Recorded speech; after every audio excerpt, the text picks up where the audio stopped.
Shalom teman-teman semua, gimana kabarnya? Sudah hampir 1 bulan mungkin kita di karantina di rumah masing-masing dan pasti rasanya bosen, kepengen keluar, pengen main, kangen sama teman-teman, kangen nge-mall, kangen nonton mungkin, kangen ke Starbucks. Tapi kita harus memastikan bahwa kita aman, sekalipun mungkin masih dalam situasi yang tidak menyenangkan buat kita, tapi percaya bahwa segala sesuatu mendatangkan kebaikan dalam kehidupan kita. Nah, teman-teman, hari ini gue kepengen sharing sesuatu sama teman-teman semua. Gue bersyukur banget dikasih kesempatan banyak untuk merenungkan kebenaran firman Tuhan. Dan apapun yang gue bagiin, apapun yang saya bagiin buat teman-teman semua, kiranya bisa memberkati setiap kita dan memberikan pengharapan baru buat setiap kita. Firman Tuhan ya akan saya coba sampaikan buat teman-teman semua. Saya ambil dari Roma pasal yang ke-5 ayat 1 sampai dengan ayat yang ke-8. Coba kita buka Roma pasal 5 ayat 1 sampai ayat yang ke-8. Saya akan bacain buat teman-teman semua. Firman Tuhan bilang bahwa sebab itu kita yang dibenarkan karena iman, kita hidup dalam damai sejahtera dengan Allah oleh karena Tuhan kita Yesus Kristus. Oleh Dia, kita juga beroleh jalan masuk oleh iman kepada kasih karunia ini. Di dalam kasih karunia ini kita berdiri dan kita bermegah dalam pengharapan akan menerima kemuliaan Allah. Dan bukan hanya itu saja, kita malah bermegah juga dalam kesengsaraan, karena kita tahu bahwa kesengsaraan itu menimbulkan ketekunan. Dan ketekunan menimbulkan tahan uji, dan tahan uji menimbulkan pengharapan. Dan pengharapan tidak mengecewakan karena kasih Allah telah dicurahkan di dalam hati kita oleh Roh Kudus yang telah dikaruniakan kepada kita. Karena waktu kita masih lemah, Kristus telah mati untuk kita orang-orang durhaka pada waktu yang ditentukan oleh Allah. Sebab tidak mudah seorang mau mati untuk orang yang benar, tetapi mungkin untuk orang baik ada orang yang berani mati. Akan tetapi Allah menunjukkan kasih-Nya kepada kita oleh karena Kristus telah mati untuk kita ketika kita masih berdosa. Wow, luar biasa banget. Kita masih hangat-hangatnya suasana Paskah, teman-teman semua, bagaimana kita mengenang akan kematian Kristus dan kebangkitan Kristus, dan itulah Injil yang sesungguhnya yang seharusnya kita beritakan buat banyak orang, sehingga banyak orang akan mengenal siapa Tuhan kita. Sekalipun mungkin masih banyak yang belum percaya, at least kita sudah pernah membagikan dan mengenalkan Yesus kepada orang-orang yang ada di sekitar kita. Nah, teman-teman semua, tema yang saya ambil adalah bagaimana sebenarnya dalam kehidupan kita nggak akan pernah mengalami perbaikan dalam hidup atau perubahan dalam hidup kalau kita nggak pernah diuji, teman-teman semua. Kalau kita nggak pernah diuji, kalau kita nggak pernah terima ujian, kita nggak pernah terima tantangan, kita nggak akan pernah ngerti, kita nggak akan pernah bisa tahu kapan kita harus berubah sebenarnya. Nah, untuk memasuki musim baru atau level baru dalam kehidupan seseorang, kita pasti akan diizinkan untuk melalui atau melewati banyak hal. Dan saya percaya juga bahwa teman-teman pun yang ada saat ini sudah banyak melewati banyak hal bersama dengan Tuhan. Hal-hal yang entah baik atau buruk tentunya, teman-teman semua. Semua harus dilewatin, dan hal-hal tersebut akan dijadikan sebagai sebuah pelajaran buat setiap kita. Entah itu momen waktu kita bangkit, entah itu momen waktu kita jatuh, ataupun bahkan mungkin momen waktu kita sulit dan sebagainya, perlu kita lewati dan kita jadikan sebagai sebuah pelajaran. Nah, teman-teman, dari ayat yang tadi kita baca di Roma pasal yang ke-5 ayat 1 sampai 8, saya memberikan highlight di ayat yang ke-3 sampai ayat yang ke-5. Saya akan coba bacakan sekali lagi buat teman-teman semua. Ayat 3 sampai dengan ayat 5, dia bilang seperti ini. Dan bukan hanya itu saja, kita malah bermegah juga dalam kesengsaraan. Karena kita tahu bahwa kesengsaraan itu menimbulkan ketekunan. Dan ketekunan menimbulkan tahan uji, dan tahan uji menimbulkan pengharapan. Dan pengharapan tidak mengecewakan karena kasih Allah telah dicurahkan dalam hati kita oleh Roh Kudus yang telah dikaruniakan kepada kita, teman-teman semua. Nah, dari beberapa ayat yang barusan saya baca, saya temukan beberapa poin penting untuk dijadikan sebagai perenungan kita. Yang pertama, teman-teman semua, bagaimana ternyata firman Tuhan bilang bahwa kita akan bermegah dalam kesengsaraan kita. Mungkin ini sangat lucu karena gimana caranya, apakah kita udah nggak waras, kita harus bermegah dalam kesengsaraan gitu loh. Namanya kesengsaraan pasti membuat segala situasi tidak menyenangkan buat kita, nggak enak buat kita, yang namanya kesengsaraan. Tapi masalahnya, kita bisa bermegah dalam kesengsaraan. So, gimana caranya untuk kita bisa bermegah dalam kesengsaraan, teman-teman semua? Teman-teman pasti pernah ngalamin masa-masa nggak punya uang, gimana rasanya? Gimana rasanya teman-teman nggak punya uang? Gimana rasanya teman-teman mungkin dituduh? Gimana rasanya teman-teman difitnah? Gimana rasanya teman-teman mungkin ditinggalkan, ditolak? Itu masa-masa kesengsaraan yang terkadang membuat kita merasa kayak, wah, apa nggak ada yang lebih baik yang bisa kita terima dibandingkan hal ini? Mungkin kita bertanya seperti itu, teman-teman semua.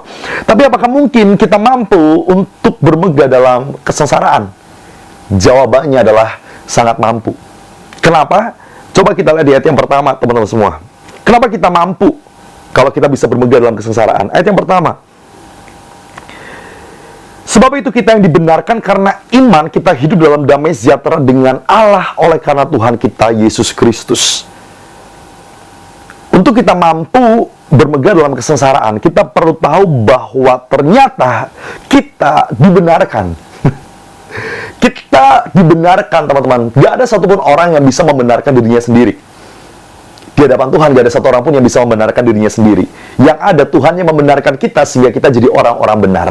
Amin. Ini perlu jadi fondasi yang kuat buat teman-teman semua, bahwa teman-teman yang ada saat ini adalah adalah orang-orang yang dibenarkan sama Tuhan.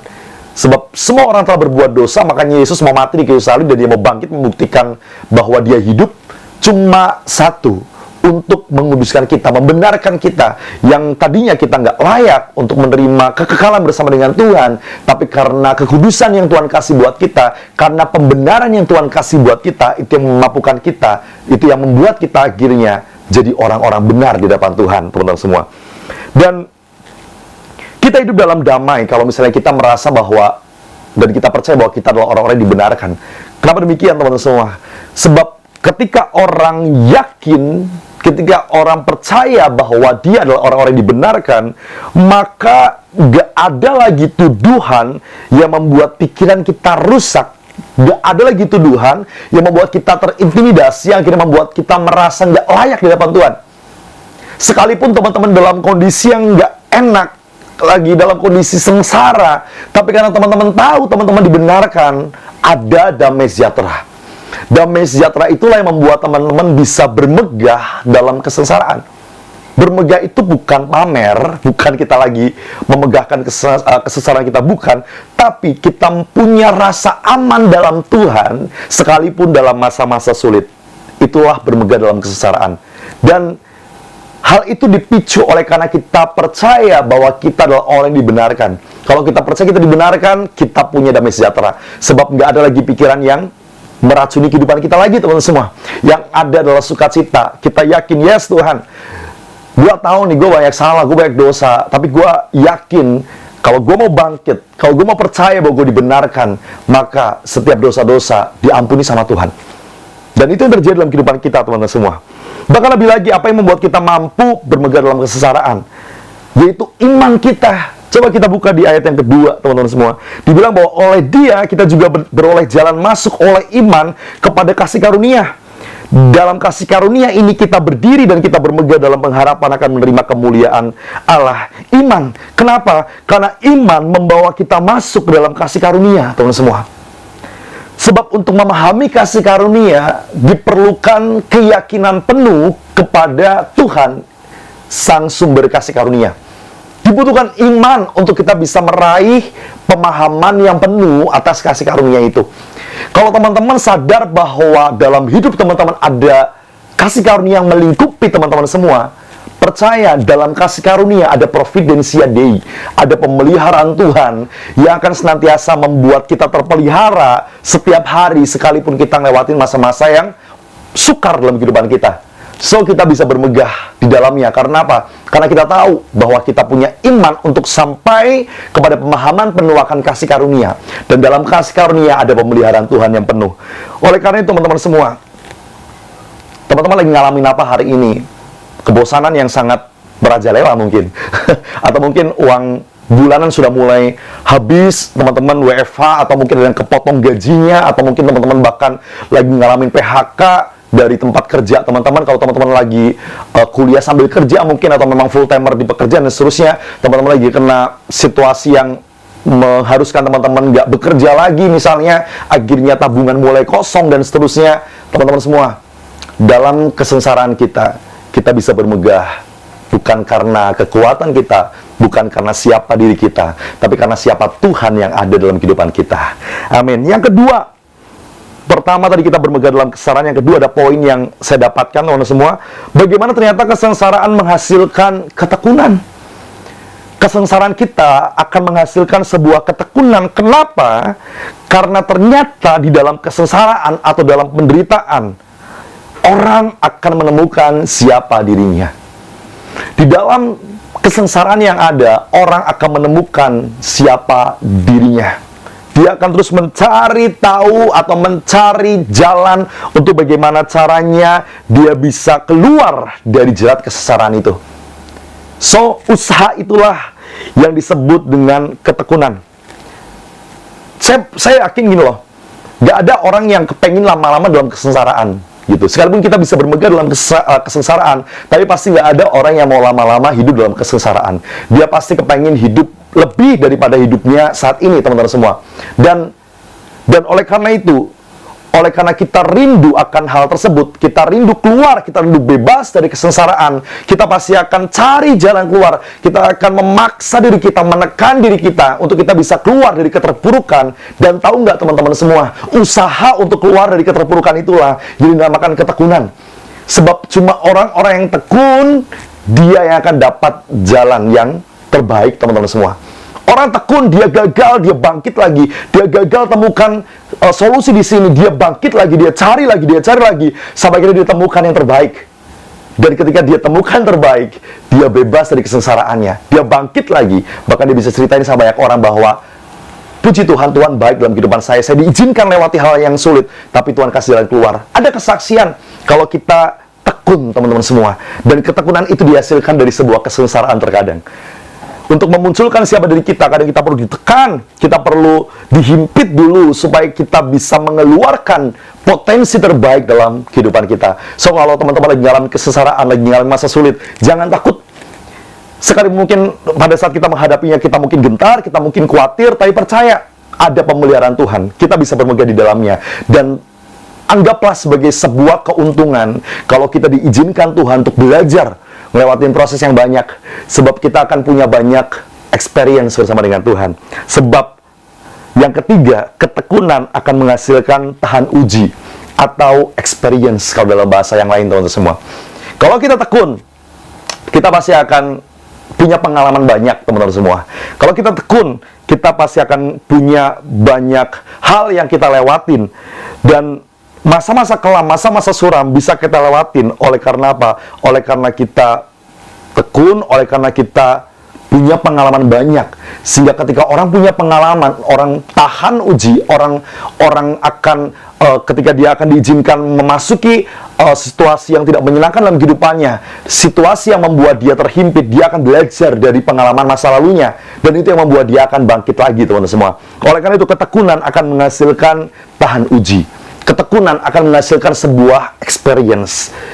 Tapi untuk menghasilkan experience itu diperlukan ketekunan. Untuk mendapatkan sebuah ketekunan diperlukan kesengsaraan, teman-teman semua.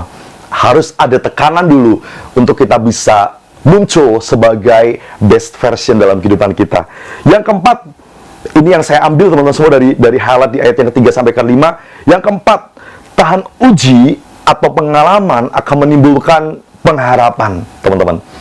Tahan uji kita akan menimbulkan pengharapan.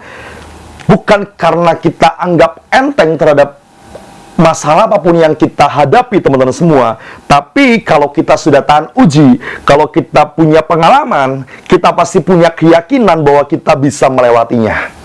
Sekali lagi, kalau kita punya pengalaman, kalau kita sudah tahan uji, kalau kita sudah pernah ngelewatin hal-hal yang nggak enak dulu, teman-teman semua, kita ngadepin kesengsaraan, otomatis kita pasti akan punya keyakinan bahwa kita bisa melaluinya. Orang yang dulu aja kita bisa lewatin, kenapa yang depan kita mesti takut untuk lewatin? Gitu. Dan tahu nggak teman-teman bahwa sekecil apapun pengharapan pasti akan menghidupkan gairah yang mati. Sekecil apapun pengharapan yang teman-teman punya, sekecil apapun keyakinan yang teman-teman punya, pengharapan itu, keyakinan itu pasti akan menghidupkan gairah yang mati, teman-teman semua.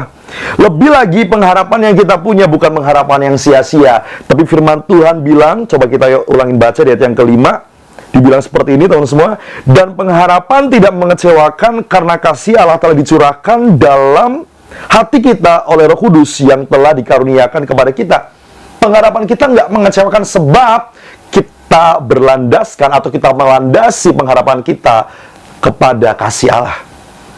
Kenapa kalau kita mengharap atau kita meletakkan dasar pengharapan kita kepada Allah, kita tidak akan kecewa? Sebab kita percaya bahwa pengharapan dari Kristus itu selalu meyakinkan kita.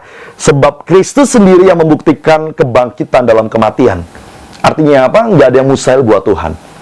Pengharapan dalam Tuhan pasti akan selalu menemukan sesuatu yang luar biasa. Pasti akan menghasilkan sebuah pengharapan yang lebih lagi dan pengharapan yang tidak mengecewakan dalam kehidupan kita. Oleh karena itu teman-teman semua, dalam apapun yang teman-teman sedang alami hari-hari ini, rasakan hari-hari ini, Tuhan nggak pernah meremehkan perasaan kita, teman-teman semua. Tuhan nggak pernah meremehkan ketakutan kita. Dia tahu kalau kondisi kita sedang tidak beres. Dia tahu kalau kita sedang takut. Dia tahu kalau kita sedang khawatir. Tapi yang dia mau, kita nggak dikuasai ketakutan. Kita nggak dikuasai kekhawatiran. Tapi yang dia mau lagi adalah kita mau datang sama dia. Kita terus berharap sama dia. Kita terus memegang dia sebagai tiang yang kokoh yang nggak akan pernah runtuh oleh apapun juga. Oleh karena itu teman-teman semua, biar setiap ujian yang teman-teman hadapi, biar setiap situasi masalah yang teman-teman sedang hadapi, itu dijadikan sebagai dasar untuk kita dapatkan pengalaman yang luar biasa. Jadikan sebagai dasar untuk kita punya sebuah experience yang membuat kita semakin pintar dalam hidup dan percaya bahwa pengalaman kita dalam hidup akan membuat kita semakin memiliki hikmat yang luar biasa dan kita bisa jadi berkat buat banyak orang. Amin. Dan untuk itu teman-teman tetap semangat, tetap kuat. Di rumah teman-teman sekarang mungkin lagi melakukan banyak hal. Tetap berharapan sama Tuhan, biar Tuhan yang senantiasa menyertai setiap kehidupan kita. Amin.